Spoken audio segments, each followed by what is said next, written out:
Did I already say punk rock and fisticuffs? They didn't really bother too much about cleanliness of sound. Billie Armstrong, Mike Dirnt, and Trey Cool formed a band, and they decided to call it, which had my all-time favorite Green Day song, but everyone had rediscovered Green Day. So I was thinking to myself, what should I give you today? I thought I'd give you a lovely, a merry melange, a dish that's full of punk rock, fisticuffs, well-meaning songs, severe criticism of ways of life, and did I already say punk rock and fisticuffs?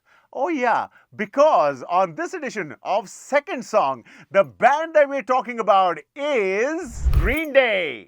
So, a certain gentleman called Billie Joe Armstrong and a certain gentleman called Mike Dirnt, both guitarists were friends, and they decided that they wanted to make a band. And because, youth and hormones knocking, in the brain, they decided to call the band Blood Rage. They had the wonderfully named Raj Punjabi as well as part of the band. But slowly, there was Franklin Wright III who joined.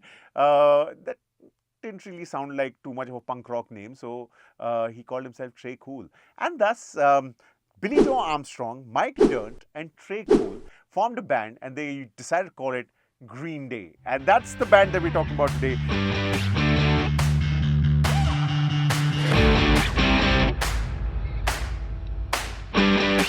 This is the band that gave us iconic lines like it's something unpredictable, but in the end it's right. I hope you had the time of your life, and I want to be the minority. I don't need your authority. Down with the moral majority, because I want to be the minority. That was Green Day. They got out this album called Dookie.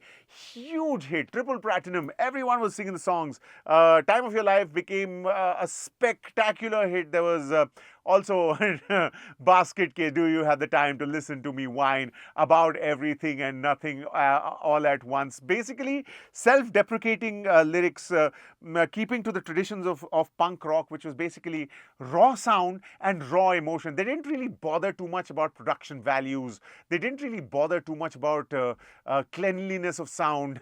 Sorry about that. It happens with emotion. They weren't really bothered about cleanliness of sound, which is what I will do a little later.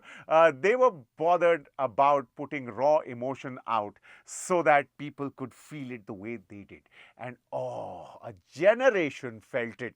And then slowly, as happens, they came out with this album called Warning, which had my all-time favorite Green Day song, but it didn't really do too well. I mean, Minority, the song that I just told you about, I want to be the minority, Down with the moral majority, I want to be the, and the whole thing about I pledge allegiance to the underworld, a nation underdog, singled out without a sound, the only way I know, cause I want to be the minority. So basically, in this templated world, standing up for being yourself, even if somebody would call you a sore thumb, and that resonated with a generation, but not too much, because it only went gold while other albums were going platinum.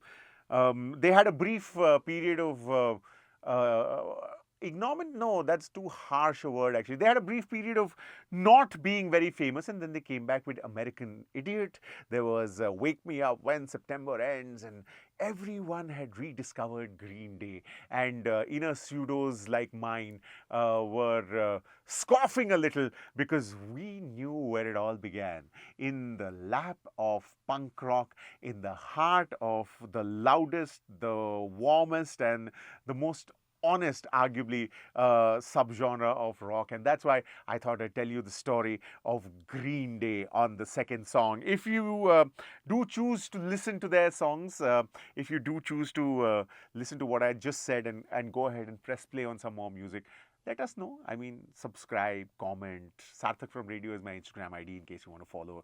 That would be lovely. But what would also be lovely is to listen, carefully listen to the words, because there's a meaning to the words, and that meaning just makes everything so much tastier.